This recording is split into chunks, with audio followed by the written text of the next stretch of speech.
10 years after he first came to Bonn to be installed as Afghan leader, Hamid Karzai was back. His message to NATO and the international community was clear. You may be pulling most of your troops out in 2014, but after that date he urged them, do not abandon us. The Afghan people do not wish to remain a burden on the generosity of the international community for a single day longer than absolutely necessary. But to make our success certain and our progress irreversible, we will need your steadfast support for at least another decade. This gathering was different from previous summits in the past.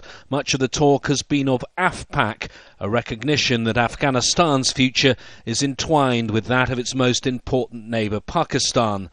There were delegations here from all over the world, but not from Pakistan. It boycotted the summit following the deaths of 24 of its soldiers in a NATO attack on a border checkpoint.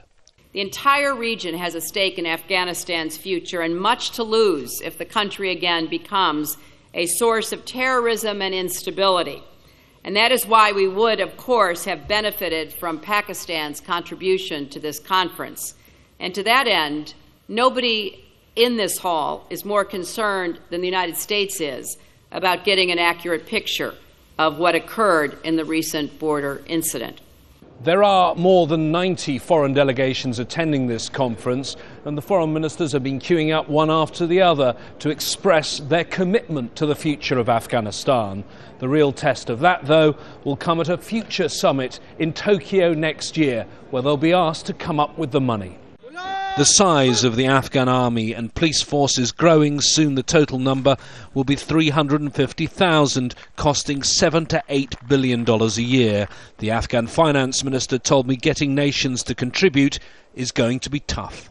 This is not going to be easy, but what we would be presenting to them is the journey that we've had in the past 10 years, the enormous investments in life and money they've done.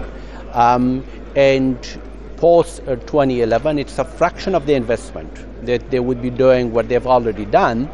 For now, though, the most pressing issue for the leaders here is relations with Pakistan. Among their biggest headaches, the closure of key NATO supply routes and the fact that the next military campaign was supposed to focus on the east, where the Taliban strongholds are in the border areas. James Bays, Al Jazeera, Bonn.